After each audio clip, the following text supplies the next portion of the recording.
묵도하심으로 주일 예배를 하나님께 드리겠습니다.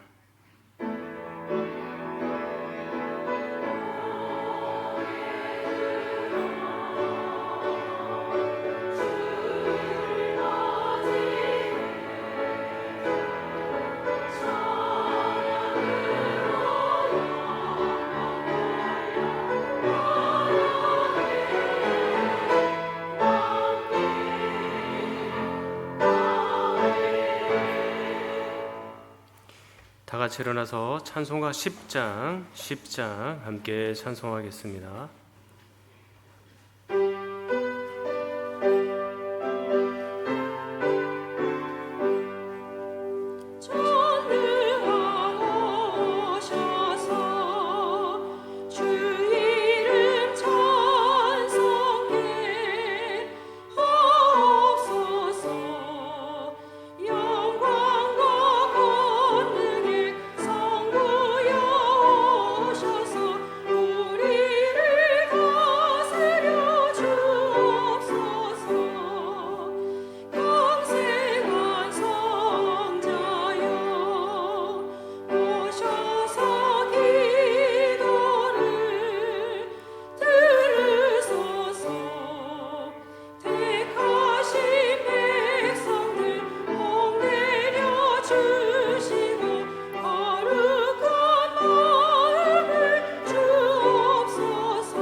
기도하시겠습니다. 여호와는 내게 복을 주시고 너를 지키시기를 원하며 여호와는 그의 얼굴을 내게 비추사 은혜 베푸시기를 원하며 여호와는 그 얼굴을 내게로 향하여 두사 평강 주시기를 원하노라. 아멘. 전능하사 천지를 만드신 하나님 아버지를 내가 믿사오며 그 외아들 우리 주 예수 그리스도를 믿사오니 이는 성령으로 잉태하사 동정녀 마리아에게 나시고 본디오 빌라도에게 고난을 받으사 십자가에 못 박혀 죽으시고 장사한 지 사흘 만에 죽은 자 가운데서 다시 살아나시며 하늘에 오르사 전능하신 하나님 우편에 앉아 계시다가 저리로서 산자와 죽은 자를 심판하러 오시리라. 성령을 믿사오며 거룩한 공회와 성도가 서로 교통하는 것과 죄를 사하여 주시는 것과 몸이 다시 사는 것과 영원히 사는 것을 믿사옵나이다. 아멘. 자리에 앉으셔서 찬송가 498장 부르신 이후에 최경순 권사님 기도하시겠습니다.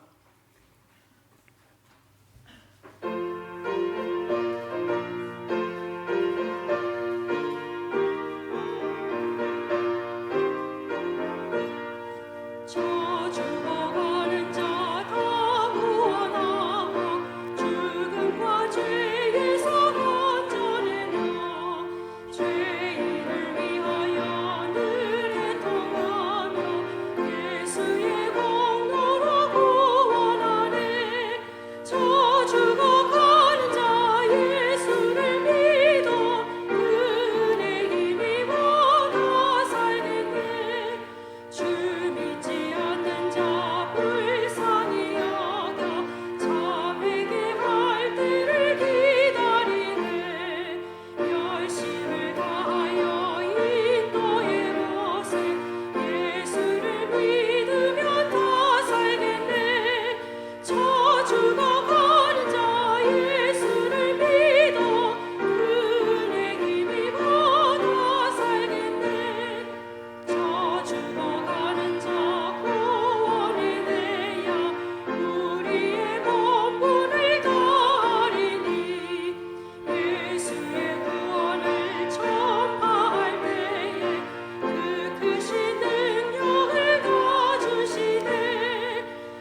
사랑과 은혜가 충만하신 하나님 아버지, 저희들을 자녀 삼아 주셔서 거룩한 성일 하나님 아버지 앞에 나와 예배드리게 하심을 감사드립니다.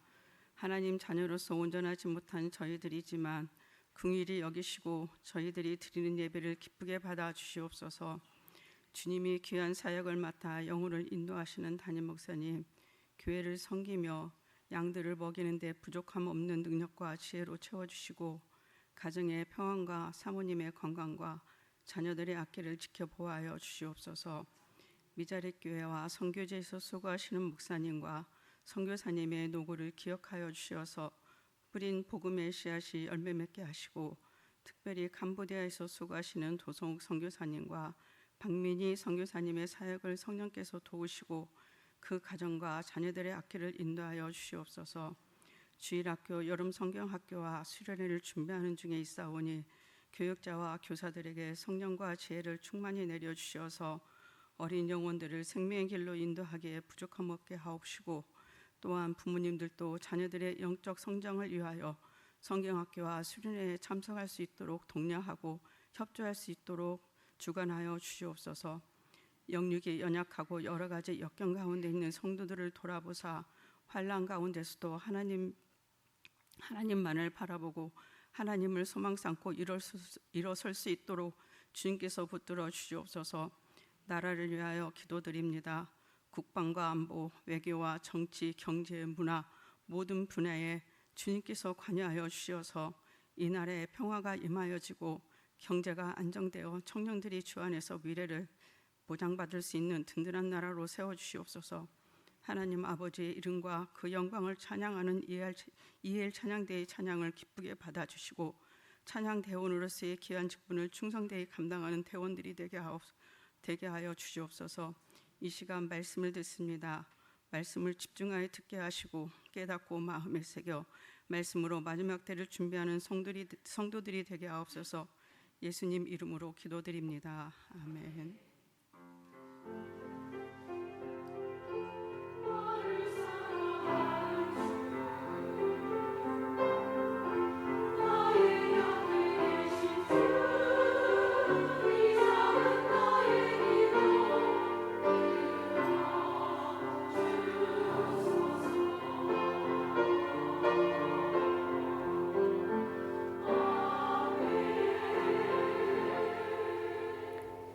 하나님 말씀 요한계시록 11장 3절에서 6절까지입니다. 요한계시록 11장 3절에서 6절까지입니다. 요한계시록 11장 3절에서 6절까지입니다.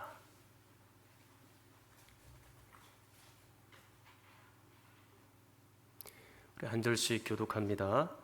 내가 나의 두 증인에게 권세를 주리니 그들이 굵은 베옷을 입고 1260일을 예언하리라.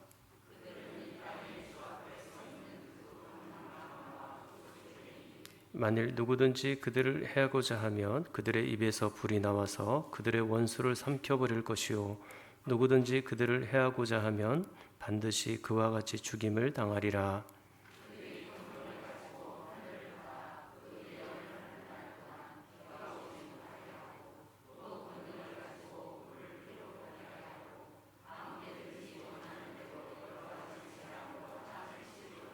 아멘. 우리 장학금 전달식이 있겠습니다.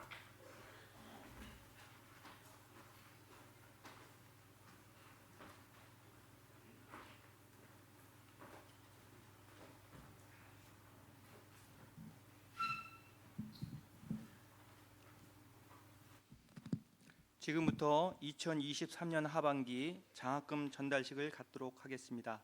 장학금 수여 대상자는 총 3명입니다. 호명하는 학생들은 앞으로 나와 주시기 바랍니다. 김하은, 김예지, 류준호.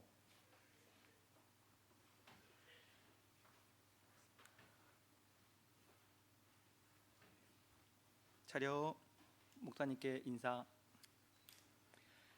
장학증서 청년부 김하은. 위 사람은 본교회 청년부에 출석하여 모범적인 신앙생활을 해오고 있으며 하나님 말씀으로 훈육을 받음과 동시에 봉사와 섬김을 실천하고 있는 바 장차 하나님 나라 확장에 쓰일 귀한 일꾼으로 육성코자 장학위원들의 격려와 주님의 사랑을 담아 소정의 장학금을 지급합니다.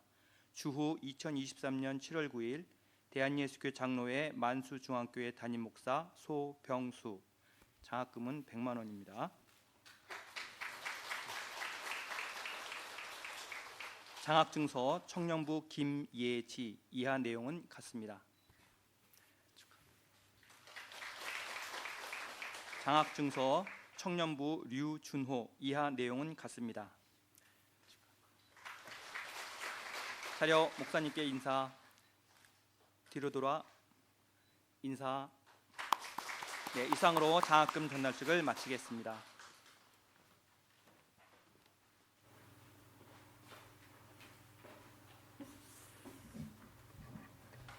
네, 우리 교회 장학생들입니다. 예. 혹시 뭐 봉사하고 그런 거는 없습니까? 예, 없으면 2부 예배 오셨으니까 드리고 가십시오. 예. 자, 계속해서 교회 소식을 말씀드리겠습니다. 예, 주보 뒷면 참고하시면 되겠습니다. 오늘 우리 교회 처음 오신 성도님 계시면 진심으로 환영합니다. 예수생명 전도대가 오늘은 기간 회의가 있어서 모이지를 않습니다. 여전도의 차전도 8월까지 학예 방학에 돌입합니다. 여전도 연합회 오늘 오후 12시 30분 샬롬터에서 모이고 권사에는 오후 1시 은혜관 2층에서 모이겠습니다. 피택 직분자 교육이 주일 오후 예배 후에 본당 4층 중고등부실에서 있습니다. 구역장 성경 공부는 주일 오후 4시 30분 줌을 통해서 모이겠습니다. 교회학교 여름 행사 일정이 아래와 같습니다. 많은 기도를 부탁을 드리고요. 교회학교 여름 행사 기간 동안에 함께 섬길 교사를 모집합니다. 각 부서 교육자들에게 문의해 주시면 되겠습니다. 주일학교 오후 예배가 매주일 오후 2시 영유치부실에서 있습니다. 2023년 하반기 장학금 전달식을 방금 은혜 가운데 마쳤습니다. 여름철 마스크 미착용은 자유롭게 하시기 바랍니다. 단 면역력이 약하시거나 열이 나는 분들은 착용하셔도 되겠습니다. 코로나 격리 의무가 해제됨에 따라 코로나 확진자라 할지라도 예배 참여는 가능합니다. 단 마스크를 착용하시고 점심 식사는 피해 주시기를 바랍니다. 온라인으로 헌금하기 원하는 분은 아래 통장번호로 보내시면 되겠습니다.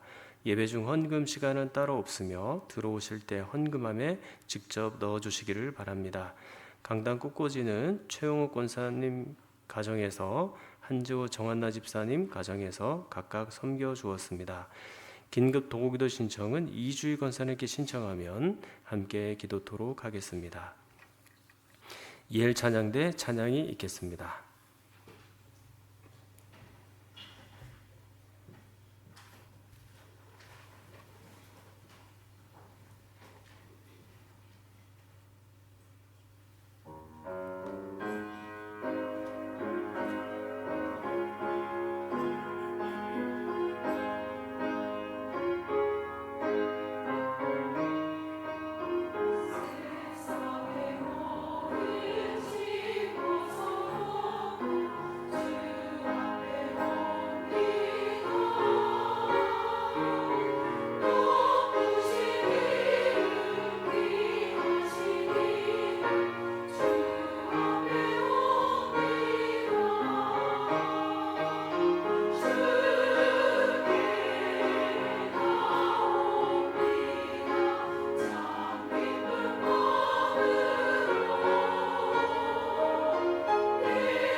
감사합니다. 하나님 말씀으로 마지막 때를 잘 준비해 가시는 여러분 되기를 축원합니다. 우리는 지금 두 번째 막간을 보고 있습니다. 막간이라는 것은 연극과 연극 중간 사이에 끊어서 가는 기간을 막간이라고 하죠. 두 번째 막간이라는 것은 일곱 번째 이제 나팔 심판이 계속해서 이루어지기 전에 그 심판과 심판 사이에 있는 막간입니다. 심판과 심판 사이에 있다 할지라도 우리 성도들에게는 전도의 사명이 있는 거죠. 두 번째 막간은 세 부분으로 이루어져 있습니다. 첫 번째는 10장 전체인데요. 작은 두루마리 책에 관한 부분입니다. 여기서는 작은 두루마리 책, 즉 하나님의 말씀을 세상 사람들에게 전하라 라는 거죠. 두 번째 부분은 11장 1절 2절인데요. 성전 측량하는 장면이 보입니다. 이 부분 역시 전도의 사명과 깊이 연관이 있습니다. 11장 1절을 보면 성전을 측량하기는 하는데 여기서는 성전 안쪽만 측량을 하죠. 그리고 2절에 보면 성전 바깥쪽, 바깥 마당은 측량하지 않고 그냥 두었어요. 그러면 이것은 무슨 뜻입니까? 성전 안쪽을 측량했다라는 것은 하나님의 보호가 있다라는 것이고, 측량을 하지 않는다는 것은 보호가 없고 대신 고난과 어려움이 있다라는 그런 뜻이거든요. 그렇다면 1절, 2절은 이렇게 됩니다. 성도들이 전도의 사명들을 감당하다가 비록 고난을 받을 수는 있습니다. 그렇지만 그곳에도 하나님의 보호가 있다라는 것이죠. 사랑하는 여러분, 10장 11절처럼 많은 백성, 나라, 방언, 임금들에게 말씀을 전한다는 것은 고난을 각오해야 되는 일입니다. 이런 사람들의 면면을 보니까 도무지 복음을 받아들일 것 같지가 않아요. 강력한 저항이 있고 또한 강력한 핍박의 기운이 느껴집니다. 그러나 그럼에도 불구하고 성도들은 하나님의 말씀을 전해야 하는 그런 사명이 있는 거죠.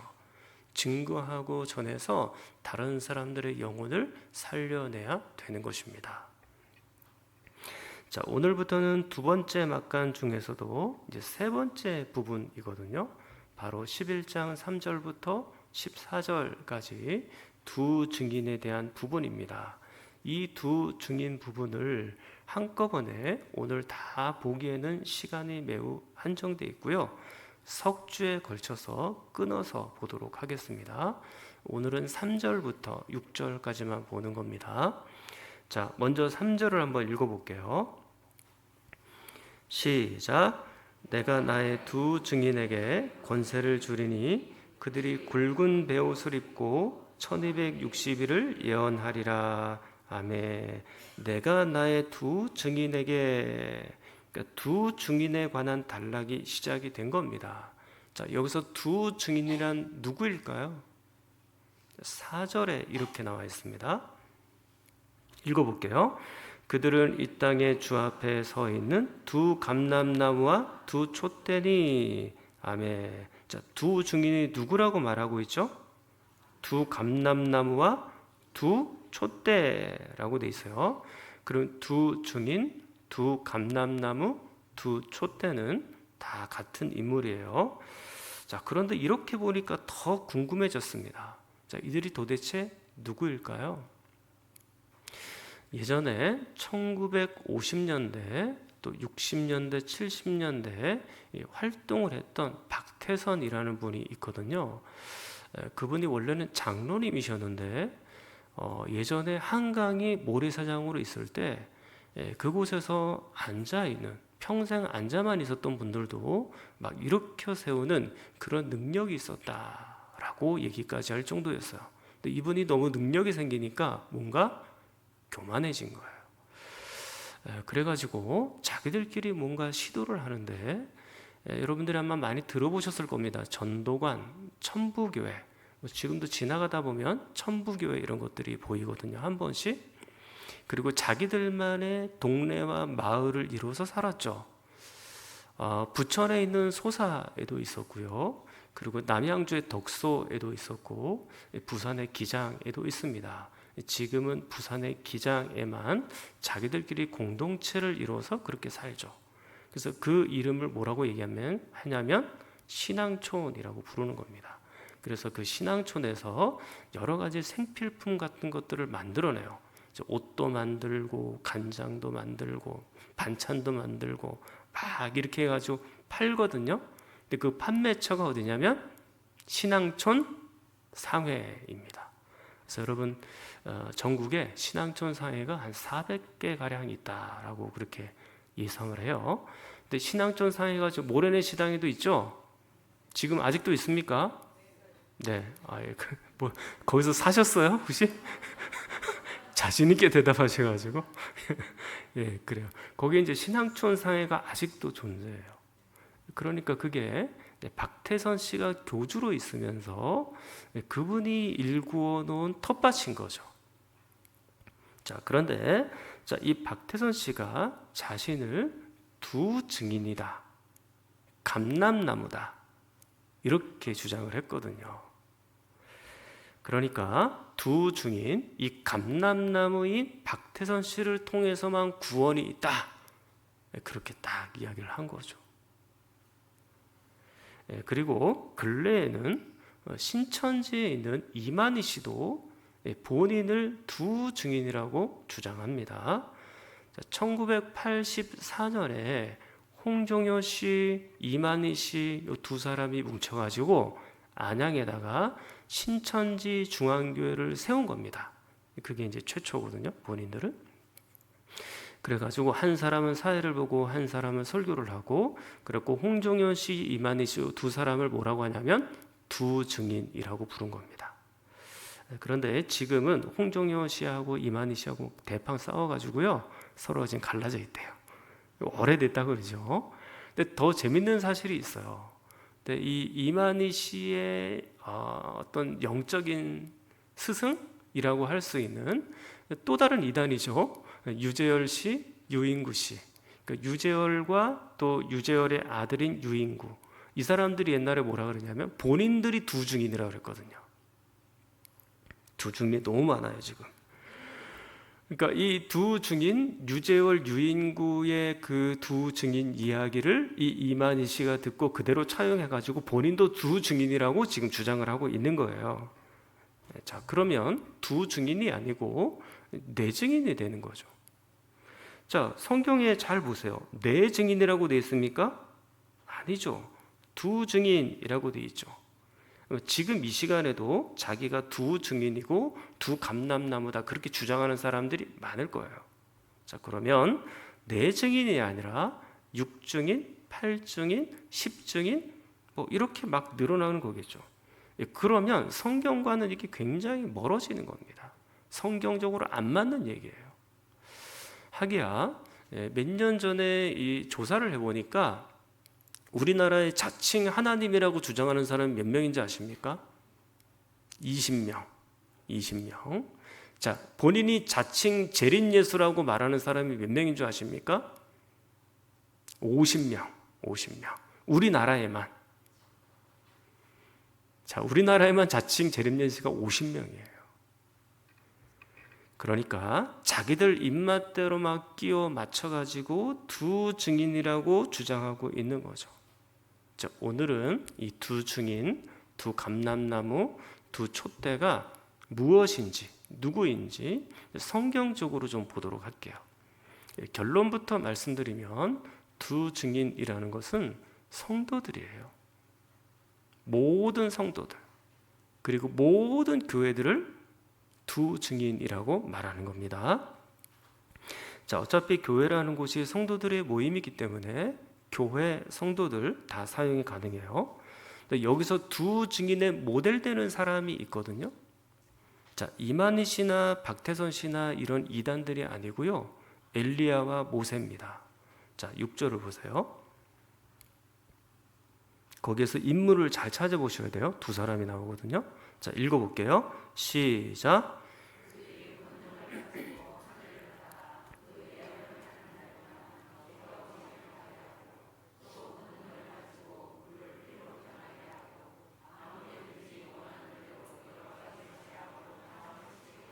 아멘. 두 사람이 등장할 겁니다.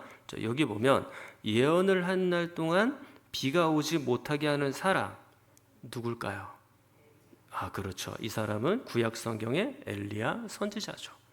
자, 열왕기상 17장 1절에 이렇게 있습니다. 같이 읽을게요. 길르앗에 우거하는 자 중에 디셉 사람 엘리야가 아합에게 말하되 내가 섬기는 이스라엘의 하나님 여호와께서 살아계심을 두고 맹세하노니 내 말이 없으면 수년 동안 비도 이슬도 있지 아니하리라 하니라. 아멘. 자, 여기 아합이 나오는데요. 아합왕 하면 남유다에서는 가장 악한 왕 중에 하나거든요. 하나님의 말씀에 가장 불순종했던 왕, 그게 아합왕입니다.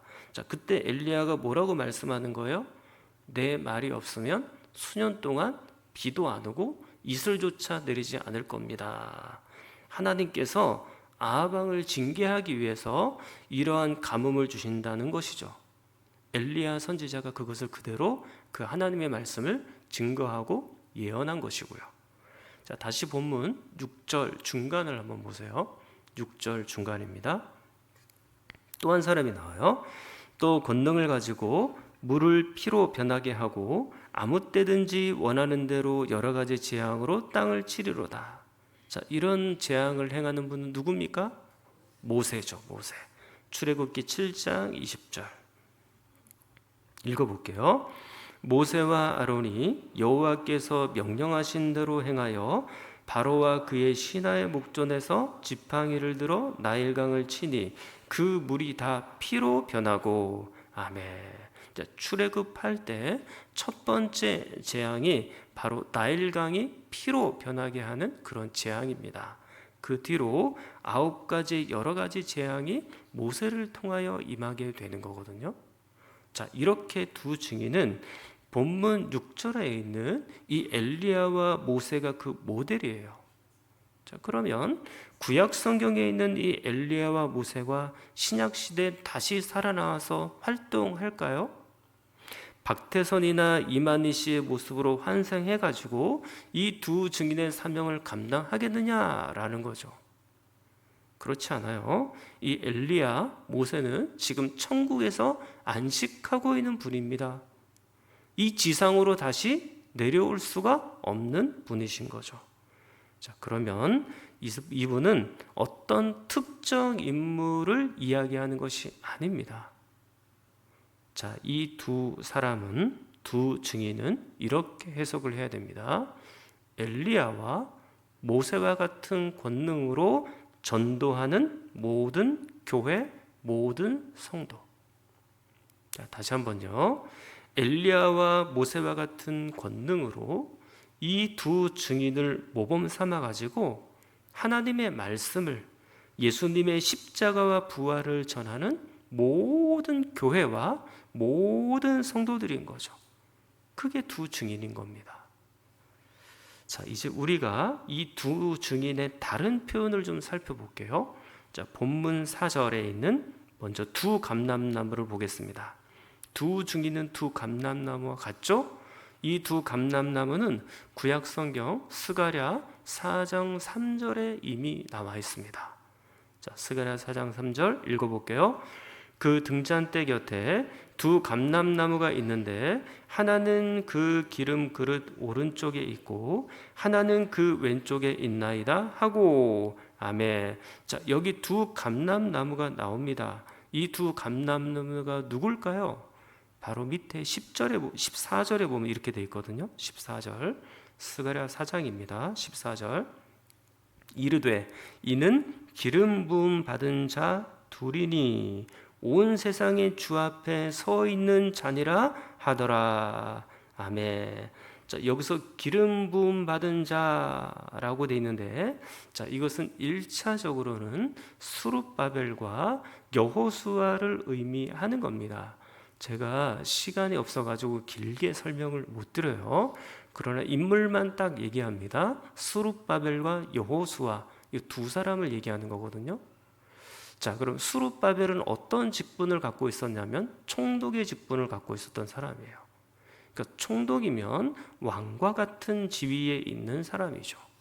자, 그럼 여호수아는 어떤 직분을 갖고 있었던 사람이냐면 제사장의 직분을 갖고 있었던 사람입니다. 자, 그러면 이 직분을 둘이 합쳐보세요. 뭡니까?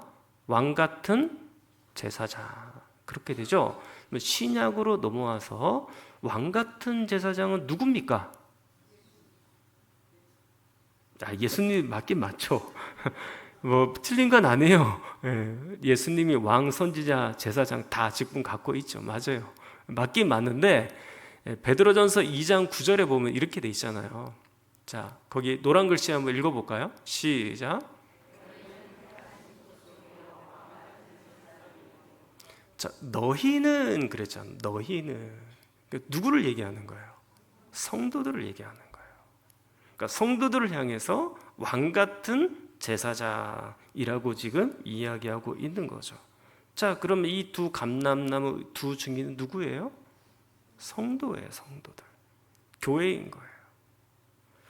자, 그리고 이번에는 4절에 두 촛대를 볼게요. 자, 이 촛대는 예수님께서 직접 이렇게 해석해 주신 적이 있어요. 요한계시록 1장 20절입니다. 자, 요한계시록 1장 20절. 내가 본 것은 내 오른손의 7별의 비밀과 또 7 금촛대라. 7별은 7 교회의 사자요 7 촛대는 7 교회니라. 아멘. 자, 7 촛대는 7 교회니라 그랬죠. 이 숫자 7에 집중하지 마시고 촛대라는 단어에 집중하세요. 이 숫자는 좀 이따 제가 또 살펴보긴 할 겁니다. 자, 촛대는 뭘 상징하고 있는 거죠? 계시록 1장 20절에 보니까 촛대는 뭘 상징해요? 교회를 상징하고 있지 않습니까? 그러니까 예수님께서 분명히 이렇게 촛대는 교회라고 해석을 해 주신 거예요. 자, 그러면 종합해서 볼게요. 두 증인, 두 감람나무, 그리고 두 촛대는 누구를 상징하는 거예요? 성도들과 교회를 상징하는 거죠. 그러니까 어떤 특정 인물, 박태선이다, 이만이다, 그런 이단들이 아닌 겁니다. 아시겠죠? 두 증인은 교회와 성도들이에요. 자, 그러면 왜 하필 두 증인, 두 감람나무, 두 촛대, 이 2라는 숫자가 계속 등장하고 있지 않습니까? 자, 방금 보신 요한계시록 1장 20절에서도 두 촛대가 아니고 7 촛대였어요. 그런데 11장에서는 왜 하필 2라는 숫자가 강조되고 있는 걸까요? 왜 숫자 2입니까? 자, 이 2라는 숫자는요, 성경에서 증인의 효력을 나타내는 최소 단위예요. 그러니까 성경에서 증인이 있잖아요. 증인의 효력을 나타내는 최소 단위가 2입니다. 2. 자, 성경을 볼게요. 신명기 19장 15절 읽습니다. 사람의 모든 악에 관하여 또한 모든 죄에 관하여는 한 증인으로만 정할 것이 아니요 두 증인의 입으로나 또는 세 증인의 입으로 그 사건을 확정할 것이며. 아멘. 자, 이것은 구약 성경의 율법이거든요. 만일 법정에서 증인이 필요하다, 그러면 일반 사회법정에서는 한 명의 증인만으로도 소통이 될 수 있지만, 그러나 성경에서의 법정은 증인의 효력이 나타나려고 하면 몇 명부터요? 2명부터 또는 3명, 그렇게 돼 있죠. 자, 신약 성경에서도 마찬가지요. 디모데전서 5장 19절 또 읽습니다. 장로에 대한 고발은 두세 증인이 없으면 받지 말 것이요. 자, 1명 가지고 고소 못해요. 2명, 3명의 증인이 있어야 된다고 말했어요. 자, 그러므로 법정에서 증언의 효력을 가지려면 2명 이상이어야 한다는 말이죠. 자, 그렇다면 본문에서 1명의 증인이 아니라 2명의 증인이라고 말하는 것은 그가 전하고 있는 말씀이 법적인 효력을 갖고 있다라는 얘기입니다. 2명의 증인이 전하는 것은 확고한 증언이고 참된 증언이다라는 얘기죠. 더 짧게 얘기하면 지금 이 2명의 증인이 말하려고 하는 것은 매우 참되다, 진짜다, 그걸 지금 나타내 보여주는 거죠. 자, 그래서 이 2라는 숫자가 3번이나 지금 강조되고 있는 겁니다. 자, 그러면 이 두 증인, 두 감람나무, 두 촛대는 어떤 내용을 증언하려고 하는 걸까요? 3절에 힌트가 있습니다. 읽긴 했지만 한 번 더 읽습니다. 내가 나의 두 증인에게 권세를 주리니 그들이 굵은 베옷을 입고 1260일을 예언하리라. 아멘. 내가 나의 두 증인에게 권세를 주리니 그들이 굵은 베옷을 입고, 그랬어요. 굵은 베옷을 입고 예언한다, 전도한다, 그렇게 돼 있거든요. 자, 이 옷은 이스라엘 백성들이 매우 슬플 때, 또 회개할 때 입는 옷이거든요. 그러면 두 증인이 어떤 말씀을 예언할지, 전할지 딱 감이 오시죠? 어떤 말씀을 증거하겠어요? 회개하라는 말씀, 심판이 있다는 말씀, 그걸 증거하고 있는 거죠. 그러니까 심판이 있으니까 빨리 회개하라는 것입니다. 심판이 있기 때문에 예수 그리스도를 믿고 빨리 회개하고 하나님께로 돌아오라는 거죠. 사랑하는 여러분, 우리가 복음을 전할 때는요, 이 복음의 균형이 맞아야 되거든요. 예수 믿고 복 받으세요, 이렇게만 말하는 것은 반쪽짜리예요. 균형이 있어야 됩니다. 여기에다가 죄를 지적하고 또 회개까지 이야기하는 그 복음의 균형이 있어야 되는 거죠. 제가 복음을 증거할 때는 보통 이렇게 시작을 하거든요. 대부분 인간은 원래 전부 천국에 가야 할 존재들이었습니다. 그렇게 시작을 해요. 이것은 사람들을 향한 축복이죠. 근데 거기서 끝나는 게 아니고 그 다음부터는 이렇게 해요. 그렇게 천국에 가야 될 백성이었는데 아담과 하와가 범죄하고 불순종한 이유, 아담과 하와가 불순종하고 범죄했다는 것은 하나님께 대적했다는 얘기고 하나님께 반역했다는 얘기입니다. 그리고 하나님께 불순종하는 것은 이것은 죄입니다. 그래서 그때부터 죄가 들어와 가지고 그 뒤로 태어나는 모든 사람들이 다 죄인이 된 겁니다. 그리고 전부 다 지옥 갈 백성이 된 것이죠. 자, 여기까지 얘기하면 이건 뭐예요? 죄를 지적한 거예요. 자, 그러면 그 다음 부분 계속해서, 그러나 하나님께서 우리 인간들을 매우 매우 불쌍히 여겨주셔서 이 땅에 예수 그리스도를 보내주십니다. 그리고 예수 그리스도를 통해서 하나님 나라를 전파하게 하셨고 천국에 대해서 얘기하게 하셨고 십자가에서 죽으시고 그리고 3일 만에 부활시키셔서 우리의 구원의 주님이 되게 하셨습니다. 그 예수 그리스도를 믿으면, 그리고 우리의 죄를 회개하고 돌아오면 하나님께서 우리를 천국 백성으로 바꿔 주실 것입니다.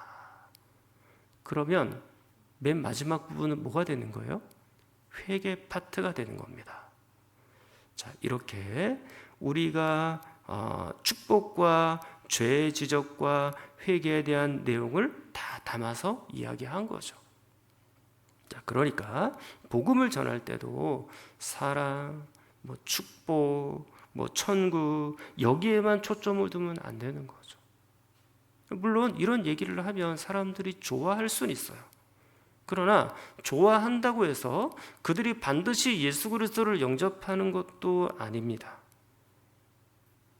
이게 균형이 맞아야 됩니다. 천국과 지옥, 공의와 사랑, 축복과 심판, 이게 균형이 딱 맞아서 전해져야 되는 거죠. 적어도 오늘 본문에서는요, 이 축복보다 심판이 지금 앞서고 있다는 사실을 아셔야 됩니다. 그러니까 지금 이 두 증인이 증거하고 있는 말씀은 심판의 말씀이에요, 지금. 자, 그러나 이러한 심판, 회개의 촉구에는 분명히 불신자들의 저항이 따르게 되어 있습니다. 자, 그래서 4절 5절을 보세요. 그들은 이 땅에 주 앞에 서 있는 그 두 감람나무와 두 촛대니 만일 누구든지 그들을 해하고자 하면, 이렇게 돼 있죠. 두 증인을 해하려고 하는 즉 교회와 성도를 해치려고 하는 세력들이 있다는 거죠. 우리가 이미 지난 주일에도 봤습니다. 2절 하반절을 보세요. 이것은 이방인에게 주었은즉 그들이 거룩한 성을 42달 동안 짓밟으리라. 성도들이, 이 교회들이 이방인들에게 짓밟힐 수 있다라고도 얘기하죠. 3절 끝에도 보면 1260일을 예언한다고 되어 있어요. 이 1260일을 개월수로 계산하면 2절에 있는 것처럼 42달이거든요. 그러면 이 42달 동안 1260일 동안 교회와 성도들은 하나님의 말씀을 예언하다가, 즉 전도하다가 이방인들에게 짓밟힐 수도 있음을 보여주고 있는 겁니다. 물론 세상의 권력으로 교회들을 짓밟고 세상의 힘으로 성도들을 해칠 수 있겠죠. 그러나 그것으로 끝입니까? 그게 아니에요. 자, 이번에는 4절, 5절 전체를 읽어볼게요. 시작.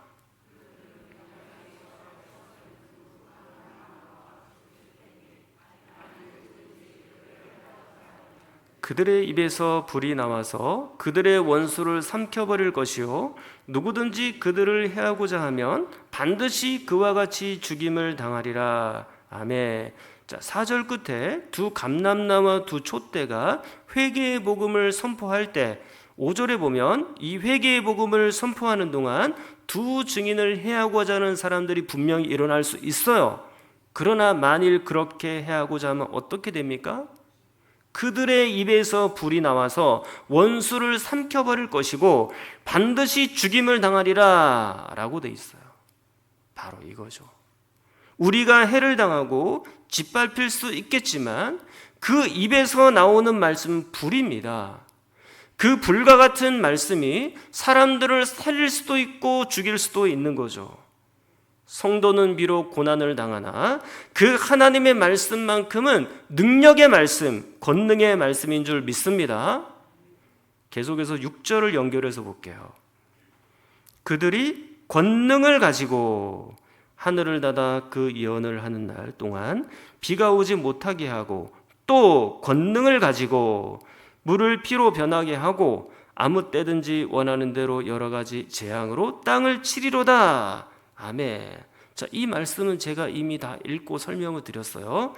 가장 악한 아합 시대의 엘리야는 아합에게 심판이 아주 있다라는 것을 강력하게 예언하고 선포하였고요. 회개를 촉구하였죠. 자, 그러나 하나님께서 엘리야를 보호해 주셨습니다. 모세는 출애굽 시대에 애굽의 강을 피로 물들였고 그 뒤에도 9가지 재앙을 이 애굽 땅에 임하게 했던 사람이에요. 자, 그렇지만 애굽 왕 바로가 모세를 건들 수 있었습니까? 아니죠. 털끝만큼도 그렇게 못했습니다. 역시 하나님께서 모세와 그 백성들을 다 보호해 주시는 것이죠.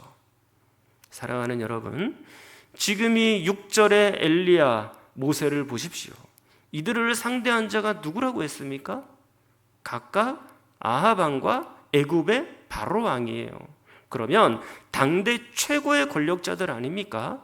당대 최고의 권력자들과 지금 선지자들이 한판 대결을 벌이고 있는 겁니다. 세상적인 관점으로 볼 때 엘리야나 모세는 이런 권세 있는 왕들과 비교조차 할 수 없는 사람입니다. 요한계시록 당시에 사도 요한이나 교회나 그리고 성도들이 로마 황제의 권력과 비교조차 되는 사람들입니까? 그들의 신분 차이는 어마어마했어요. 요한계시록 당시의 성도들은 다 약한 사람들만 교회로 들어왔습니다. 노예들, 여자들, 지금은 여자들의 권위가 굉장히 많이 올라와 있는 상태지만 고대 시대에는 여자들의 권위는 너무너무 낮은 상태예요. 그러니까 여자들이나 노예들이나 이런 사람들이, 약한 사람들이 교회로 물밀듯이 밀려 들어왔었던 거죠. 그런데 이렇게 약한 사람들이 교회와 성도는 세상 권력 앞에 한없이 낮아 보여요. 세상적인 관점으로 보면 분명히 그렇습니다. 그러나 하나님의 관점으로 교회와 세상을 보십시오. 그들은 자신은 정말로 아무것도 아니지만 그들이 전하는 말씀을 보십시오. 그들이 전하는 말씀은 불입니다. 비가 오게도 하고 안 오게도 하는 그런 능력이 있습니다. 물이 피로 변하게 하는 능력이 있죠. 말씀에는 이런 능력이 있는 거예요. 그것을 전하는 성도와 교회는 매우 약한 존재지만 말씀은 아닙니다. 하나님의 말씀에는 능력이 있습니다. 제가 참 사랑하는 말씀이 있는데요, 히브리서 4장 12절 말씀입니다. 거기에 보면 하나님의 말씀은 어떻다고 되어 있습니까? 살아있다라고 되어 있습니다. 살아있다. 하나님의 말씀은 살아있어서 사람들의 영혼과 삶을 바꾸는 능력이 있죠. 그래서 6절에도 계속해서 권능 강조하는 거예요. 엘리야나 모세 자체는 권능이 없지만 그들이 전하는 하나님의 말씀에는 권능이 있기 때문인 거죠. 심지어 3절에는 이렇게도 말씀해요. 내가 나의 두 증인에게 권세를 주리니, 하나님께서 이 두 증인에게 권능을 주신다는 거예요. 영적인 권세를 주는 거예요. 4절에도 보니까 그들은 이 땅의 주 앞에 서 있는 두 감람나무의 두 촛대라고 되어 있습니다. 하나님께서 권세를 주신다, 그리고 하나님 앞에 이 두 증인이 서 있다, 이렇게 말씀하고 있지 않습니까?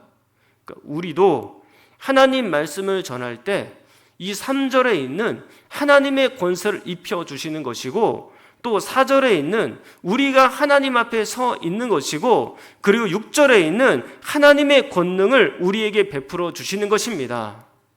우리 스스로는 아무것도 아닌 존재라서 이 불신자들이 교회와 성도들을 깔볼 수도 있고 해치려고 할 수도 있고 세상의 왕과 같은 권력으로 찍어 누를 수도 있겠지만, 그 성도들이 전하는 이 말씀에는 한없는 능력이 있는 줄 믿습니다.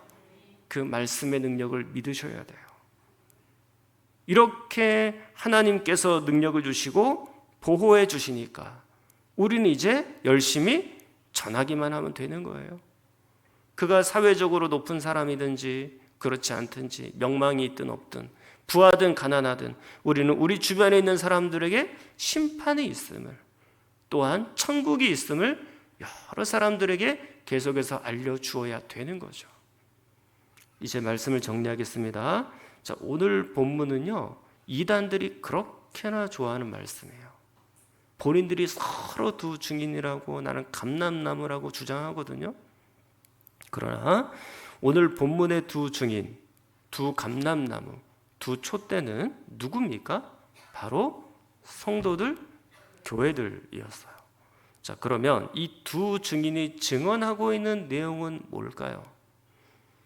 증인이라는 것은 본 것을 그대로 전하는 사람이 증인이거든요. 이 증인들은 무엇을 봤을까요?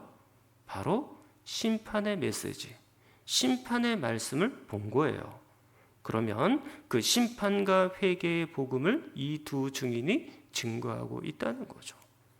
자, 그러나 이렇게 심판의 말씀을 전하는 것에는 세상 사람들의 저항이 따르는 일이에요. 그래도 우리는 이 말씀의 사명을 감당해야 됩니다. 하나님의 보호도 있겠지만 설령 고난과 핍박이 우리에게 따라온다 할지라도 우리는 이 말씀을 전해야 하죠. 이 말씀은 불과 같은 말씀이고 권능의 말씀이기 때문에 누군가를 또 살릴 수도 있을 겁니다. 사랑하는 여러분, 지인에게, 또 직장에서 우리 친척들에게, 또 자신의 가족들에게 이 복음, 하나님의 말씀을 전한다는 것은 어려운 일이에요, 사실은. 그 식구들이 나를 너무 잘 알거든요. 그러니까 내가 뭐 좀 얘기하려고 그러면 됐어 안 들으려고 그래요. 잔소리로 여기고 한 귀로 듣고 한 귀로 흘려요. 엄마 됐어요. 너무 안타까운 거죠. 그리고 눈치도 봐야 되고, 부모가 되면 왜 자식 눈치를 봐야 돼요? 여기 장학생들 부모님한테 잘하세요. 부모님들이 여러분들을 통해서 눈치 보지 않도록. 눈치도 봐야 되고 타이밍도 재야 되고 지금 내가 이 얘기를 해서 복음 얘기를 해가지고 분위기 또 망치는 건 아닐까 이렇게도 생각이 들 수도 있잖아요. 그럼에도 불구하고 하나님의 말씀은 증거가 돼야 돼요. 하나님의 말씀은 전해져야 돼요. 하나님의 말씀은 살았고 능력이 있으니 하나님의 때에 하나님의 가장 적절한 방식으로 그 사람들을 돌아오게 하겠죠. 어떤 때는 여러분들이 죽어서 내가 살아있는 동안에 이 자녀들이 돌아오는 걸 못 볼 수도 있어요. 그렇지만 내가 죽고 난 다음에 그 자녀들이 내가 평소에 전했던 그 말씀 듣고 다시 돌아올 수 있다라는 소망을 좀 가지십시오. 그래서 내가 평소에 뿌렸던 그 복음의 씨앗이 귀한 열매로 그 하나님의 말씀의 권능의 열매로 다 맺혀지기를 간절히 축원합니다. 기도하겠습니다. 하나님 아버지, 성경의 두 증인이 교회와 우리 모두임을 깨닫게 하시니 감사합니다. 우리는 하나님의 권세를 입은 교회입니다. 하나님 앞에 서 있는 성도입니다. 우리가 전하는 복음의 말씀이 세상에서 불이 되게 하시고 영혼을 살리는 말씀이 되게 하여 주시옵소서. 세상에 저항이 있더라도 이 복음의 사명을 잘 감당하도록 우리 교회와 성도들을 붙잡아 주시옵소서. 교회 모든 부서들이 하나님 은혜 아래서 견고해지도록, 또 여름 성경학교 수련회가 곧 다가옵니다. 이 학생들이, 청년들이 꼭 하나님을 만날 수 있도록, 신앙의 성장이 이루어질 수 있도록, 또 몸과 마음이 아픈 성도들을 위해서 나라와 민족과 북한 땅과 세계 선교를 위하여 함께 기도합니다. 전능하신 아버지 하나님, 우리가 두 증인 되게 하시니 감사합니다.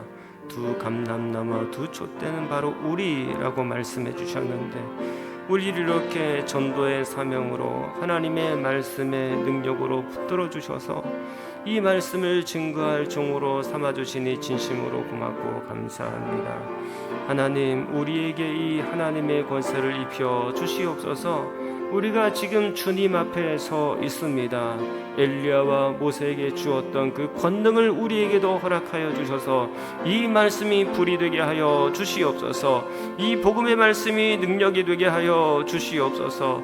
그래서 이 복음의 씨앗이 떨어지는 곳곳마다 좋은 밭이 되게 하여 주셔서 모든 어려움들을 뚫고 귀한 열매로 다 맺혀지도록 은혜를 허락하여 주시옵소서. 하나님, 어느 때 내가 뿌렸던 씨앗들이 열매를 맺을 수 있을지요? 내가 살아있는 동안에 이 귀한 열매의 모습을 볼 수가 있겠습니까? 하나님, 우리를 사용하여 주옵소서. 우리가 설령 이 땅에서 그 열매를 못 본다 할지라도, 우리가 죽은 이후라도 이 귀한 열매들이 반드시 맺혀지도록 은혜를 더하여 주시옵소서. 내가 전하는 말씀은 하나님의 권능의 능력이 있는 줄 믿사오니 나는 아무것도 아니지만 이 복음의 말씀을 통하여, 이 복음의 권능을 통하여 하나님께로 돌아오는 놀라운 역사가 우리 성도들 가운데 꼭 있게 하여 주시옵소서. 하나님, 교회 모든 부서들 하나님 은혜 아래서 견고하게 되어갈 수 있도록 도와주옵소서. 우리 영유치부, 유초등부, 중고등부, 청년대학부, 이제 수련회와 또 각각 여름 성경학교를 가집니다. 준비하는 모든 과정이 복되게 하시고 하나님을 만나게 하시고 예수 그리스도의 십자가와 부활을 믿는 순간순간들이 되게 하여 주시옵소서. 수고하고 헌신하는 교사들이 참으로 이 귀한 열매들을 보기를 간절히 소망하고 원합니다. 우리 가운데 몸과 마음이 아픈 분들이 있사오니 하나님 살펴주시고 하나님께서 고쳐주시고 회복시켜 주시옵소서. 하나님, 이 조국의 교회와 강단이 살아야 이 민족도 삽니다. 이 민족이 하나님 말씀으로 사는 민족 되게 하여 주옵소서. 하나님의 능력이 임하는 민족 되기를 소망합니다. 모든 분야마다, 사회 각 부서마다 문화와 또 정치와 국방과 경제와 외교와 모든 법적인 것까지도 하나님께서 일일이 다 붙드시고 소외되고 가난하고 어려운 사람들에게 찾아가셔서 이 귀한 말씀들이 그들에게 소망이 되게 하시고 위로가 되게 하시고 능력이 되게 하여 주시옵소서. 위정자들이 이 땅을 예수 그리스도의 복음과 성경의 가치로 인도하기를 간절히 소망하고 원합니다. 하나님, 이 땅에 이 예수 그리스도의 복음의 말씀이 북녘 땅에도 또 저 온 세계에도 증거되어지기를 간절히 소망합니다. 우리 교회를 사랑하시고 또 우리 전 세계에 있는 모든 교회를 사용하여 주셔서 이 예수 그리스도의 복음이 증거케 될 수 있도록 주님 역사하여 주시옵소서.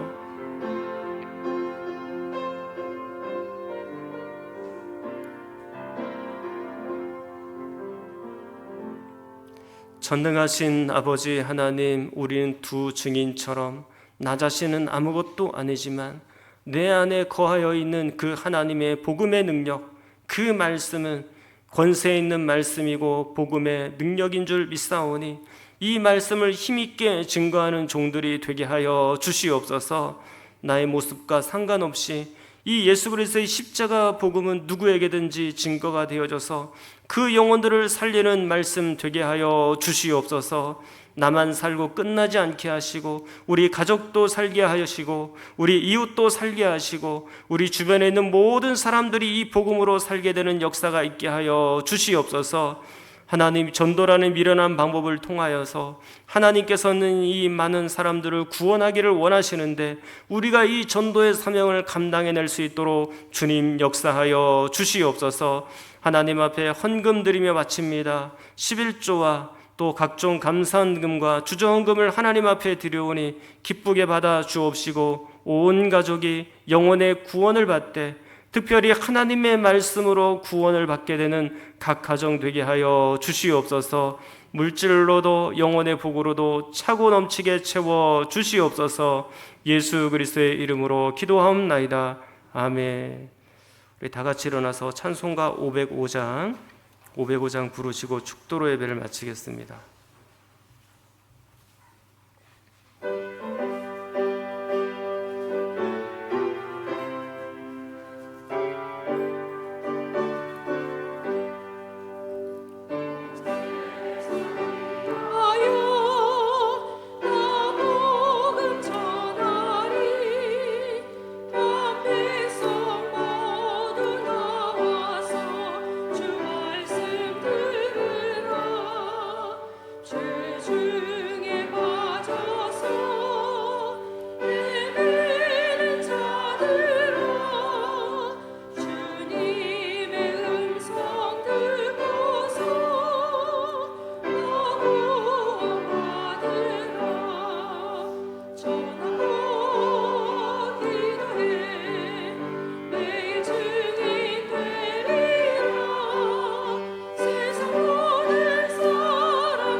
이제는 우리 구주 예수 그리스도의 은혜와 하나님의 크신 사랑하심과 성령의 위로 교통하심이 우리에게 고난이 있다 할지라도 두 증인의 사명처럼 하나님의 말씀과 심판의 복음을 널리 증거하고 전파하여 그들의 생명을 구원하는 데 동참하는 모든 성도들 머리머리 위에 그 삶 속에 오늘 장학금을 받은 청년들 위해 영원토록 함께 있을지어다.